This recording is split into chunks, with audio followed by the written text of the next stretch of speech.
தமிழடியான் சொந்தங்கள் அனைவருக்கும் வணக்கம். ஜனவரி மாதம் 30ஆம் தேதி வியாழக்கிழமை இன்றைய நாளுக்கான முக்கிய செய்திகளுடன் உங்களை சந்திக்கின்றேன். பாராளுமன்ற உறுப்பினரும் மருத்துவருமாகிய அர்ச்சுனா ராமநாதன் அவர்களுக்கு எதிராக யாழ்ப்பாண போலீசாரினால் கொண்டுவரப்பட்ட ஒரு மனு ஒன்று தள்ளுபடி செய்யப்பட்டிருக்கின்றது நீதிமன்றத்தில். அது குறித்து விரிவாக பார்க்க இருக்கின்றோம். நாளை நடக்க இருக்கின்ற டிசிசி கூட்டத்தில் மருத்துவரும் பாராளுமன்ற உறுப்பினருமாகிய அர்ச்சுனா ராமநாதன் அவர்கள் கலந்து கொள்ள இருக்கின்றார். எனவே அது குறித்தும் பார்க்க இருக்கின்றோம். அத்துடன் முன்னாள் பாராளுமன்ற உறுப்பினரும் தமிழரசு கட்சியினுடைய பேச்சாளருமாகிய சுமந்திரன் அவர்களுக்கு 2 மெய் பாதுகாவலர்கள் பாடிகார்ட்ஸ் வழங்கப்பட்டுள்ளது சம்பந்தமாகவும் தகவல்கள் வெளியாகியுள்ளன. அது குறித்தும் பார்க்க இருக்கின்றோம். அத்துடன் வடமாகாணத்தில் 53 பாடசாலைகள் மூடப்பட்டுள்ளதாக தகவல் ஒன்று வெளியாகியுள்ளது. இந்த செய்திகள் அனைத்தையும் தொகுத்து இந்த காணொளியில் பார்க்க போகின்றோம். வாருங்கள் காணொளிக்குள் போவோம். யாழ் மாவட்ட போலீஸ் பொறுப்பு அதிகாரியினால் நீதிமன்றத்தில் ஒரு தடை உத்தரவு ஒன்று வாங்கப்பட்டது. எதுக்காக இந்த தடை உத்தரவு என்று சொன்னால், நாளை 31ஆம் தேதி ஜனாதிபதி அனுரகுமார திசாநாயக்க அவர்கள் யாழ்ப்பாணம் வரும்போது யாரும் ஆர்ப்பாட்டம் செய்யக்கூடாது, எந்த விதமான சம்பவங்களும் நடக்கக்கூடாது என்பதற்காக ஒரு தடை உத்தரவு வாங்கப்பட்டது. ஆனால் நீதிமன்றம் அதனை இன்று நிராகரித்திருக்கின்றது. இதில் முக்கியமாக நாங்கள் கவனிக்க வேண்டிய விஷயம் என்னென்னு சொன்னால், 5 பேருக்கு எதிராக இந்த தடை உத்தரவு போடப்பட்டிருந்தது.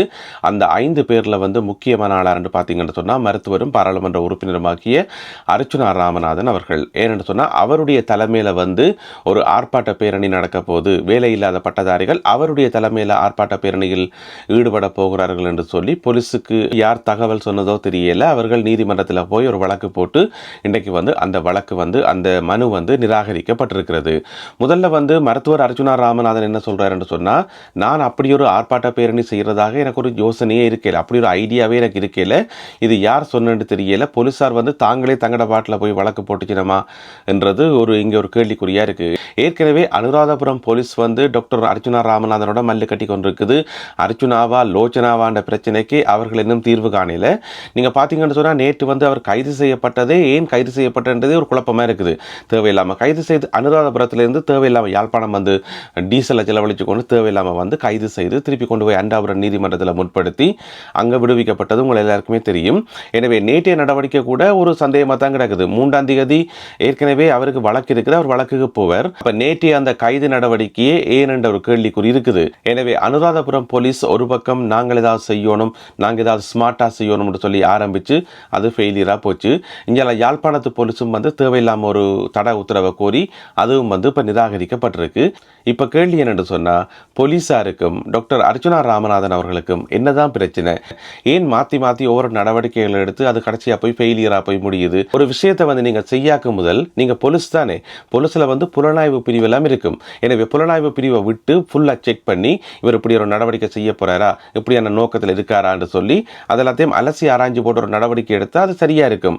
அதை விட்டுட்டு திடீரென்று போய் கைது செய்யறதும் போய் வழக்குல போறதும் போடைக்குள்ள அது கடைசியா ஃபெயிலியரா தான் போய் முடியுது. ஏன் இதெல்லாம் நடக்குதுன்னு தெரியல. அதோட இன்னும் ஒரு முக்கியமான விஷயம், நாளை நடக்க இருக்கிற டிசிசி கூட்டம் இருக்கு தானே, ஜனாதிபதி அனுரகுமார திசாநாயக்க கலந்து கொள்றார்.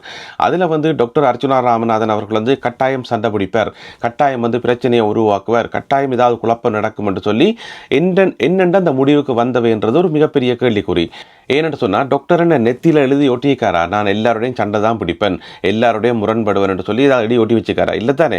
அல்லது ஆட்டோக்கு பின்னு எழுதுற மாதிரி அவருடைய காருக்கு பின்னு வெளியே கிடக்கா, எல்லாரோடையும் சண்டை பிடிப்பேன், ஜனாதிபதி வந்தாலும் சண்டை பிடிப்பேன் என்று சொல்லி? அப்படி இல்லைன்னு என்னுடைய அவதானிப்பின்படி டாக்டர் முதல்ல சண்டைக்கே போறீல, அவர் சிரிச்ச முகத்தோட சிரிச்சு தான் கதைப்பார், அவர் நைஸா தான் ஆரம்பிப்பார். ஆனா அவரை சுத்தவர் இருக்கிறார்கள், அவைக்கு கதைக்க பேச தெரியாமல் டாக்டரை தேவையில்லாம டென்ஷன் ஆக்கி சூடாக்கி அதுக்கு பிறகுதான் அந்த பிரச்சனை நடக்கும். நீங்க எல்லா இடமும் அவதானிச்சு பாருங்க, எல்லா இடமும் நடந்த எல்லா சம்பவங்களையும் அவதானிச்சு பாருங்க.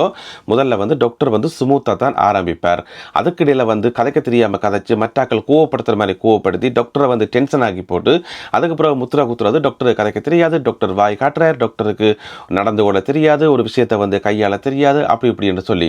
எனவே சுத்தவர் இருக்கிறாக்கெல்லாம் தீர்மானிக்கணும் டாக்டர் எப்படி நடந்து கொள்ளணும் என்று சொல்லி இதுதான் நடந்து கொண்டிருக்குது கடந்த காலங்களில். அப்ப டாக்டர் சொல்ற என்ன சொன்னா, நாளைய டிசிசி கூட்டத்திலையும் எனக்கு சண்டை பிடிக்கிற நோக்கம் இல்லை, ஜனாதிபதி வந்திருக்கும் போது இதுக்கு சண்டை பிடிக்கணும் தேவையில்லை, அப்படி அவசியமே இல்லை. எனவே யாழ் மாவட்டத்தில் இருக்கிற தேசிய மக்கள் சக்தி கட்சி உறுப்பினர்கள் அனாவசியமா பயப்படுறமே கிடக்குது, அனாவசியமா டாக்டரை பற்றின ஒரு பிம்பத்தை உருவாக்கி வச்சுக்கிறமே கிடக்குது.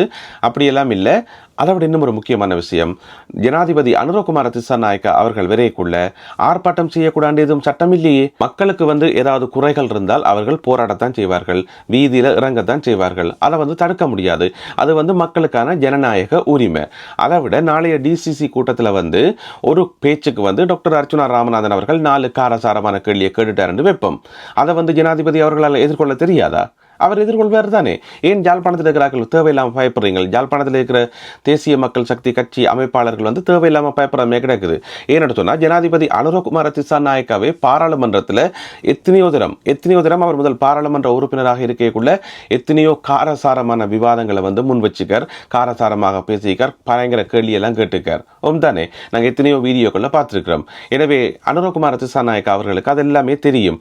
எனவே நாளைக்கு டாக்டர் அர்ச்சுனா ராமநாதன் அவர்கள் ஏதாவது கேள்விகள் கேட்டாலும் அதில் எந்த விதமான பிழையும் இல்லை. ஏதாவது இல்லாத பொருளாத கேள்வியை கேட்க போறாரா? இல்லை எனக்கு வீடு கட்டி தாண்டு கேட்க போறாரு? இல்லை தானே. ஏதாவது மக்கள் பிரச்சனையை தான் கேட்க போறார். அதுக்கு ஏன் இவ்வளவு பயப்படணும் என்று பார்த்தோம் என்று சொன்னால் இதுக்கு பின்னால ஒரு காரணம் ஒன்று இருக்குது. என்ன காரணம் என்று சொன்னால் உங்களுக்கு தெரியும், இலங்கையினுடைய வரலாற்றிலேயே ஒரு தென்னிலங்கை கட்சி தமிழ் மக்கள் மத்தியில் அதுவும் யாழ்ப்பாணத்தில் 3 பாராளுமன்ற உறுப்பினர்களை வெற்றி பெற்றது. இதுதான் முதல் தடவை.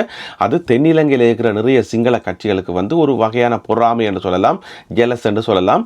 அப்படி அதாவது தேசிய மக்கள் சக்தி கட்சி யாழ்ப்பாணத்தில் போயிட்டு தமிழ் மக்கள் மத்தியில் ஒரு நல்ல பேர் எடுத்த பிரச்சனை அவங்களுக்கு இருந்துள்ளான் இருக்கும், ஓடிக்கொண்டான் இருக்கும். எனவே எங்க சந்தர்ப்பம் கிடைக்கும் அவையில் பார்த்தோன்றிருப்பினம் தென்னிலங்கையில். அதாவது யாழ்ப்பாணத்துக்கு ஜனாதிபதி அனுரகுமார திசாநாயக்கா போய்க்குள்ள யாழ்ப்பாண மக்கள் தங்களுடைய எதிர்ப்பை காட்டணும், ஏதாவது எதிர்ப்பு ஆர்ப்பாட்டங்களில் ஈடுபடணும். அதை வச்சுக்கொண்டு தாங்கள் ஒரு அரசியல் செய்யலாம் என்று சொல்லி அப்போ என்ன சொல்லுவாங்க, பார்த்தீங்களா ஏதோ யாழ்ப்பாணத்து மக்கள் உங்களை ஆதரிக்கிறேன்னு சொல்றீங்க, வடக்கு மக்கள் உங்களோட தான் என்று சொல்லி கொண்டிருக்கிறீங்க. இப்போ பார்த்தீங்கன்னு சொன்னால் அவர்களுடைய நம்பிக்கையை நீங்கள் இழந்துட்டீங்கள்.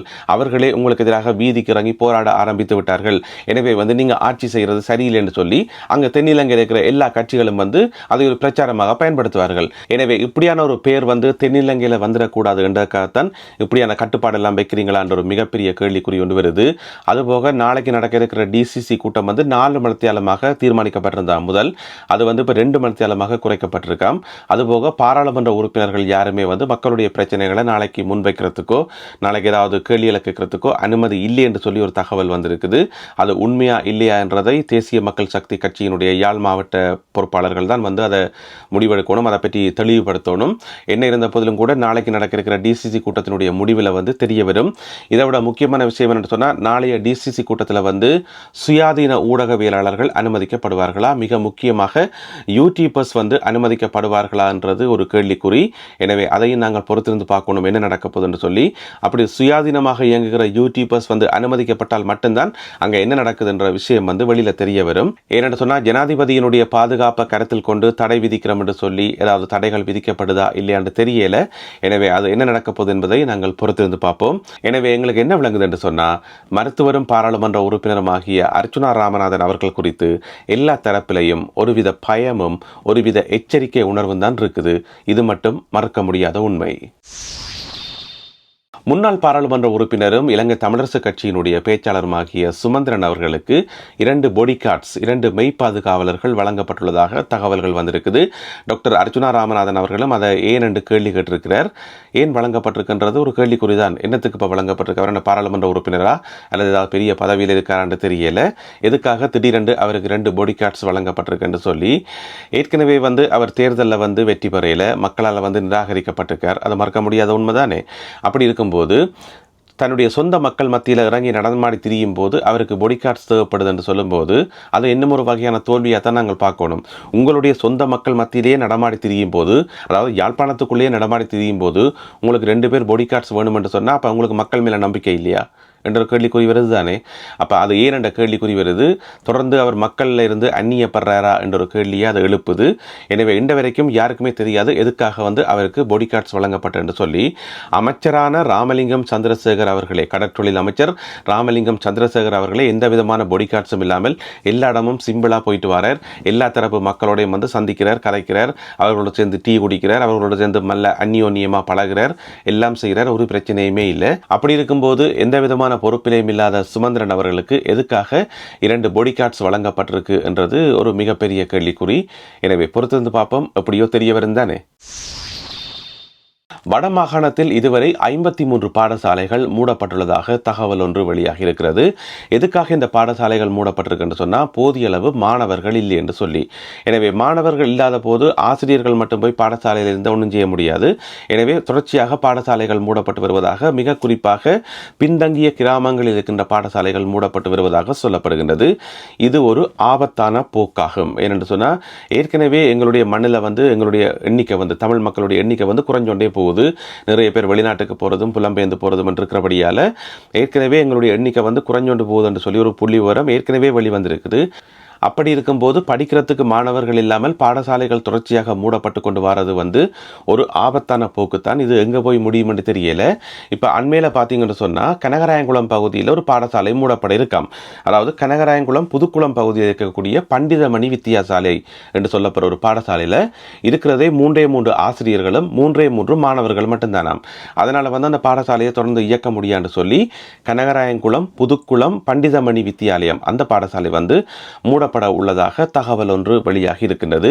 தமிழ் மக்கள் வசிக்கிற பகுதிகளில் இந்த மாதிரி மாணவர்களுடைய எண்ணிக்கை குறைந்து, மக்களுடைய எண்ணிக்கை குறைந்து பாடசாலைகள் மூடப்படுறது ஒரு ஆபத்தினுடைய அறிகுறி என்றே சொல்ல வேண்டும். மீண்டும் மற்றொரு காணொளியில் உங்களை சந்திக்கின்றேன். அதுவரை நன்றி, வணக்கம்.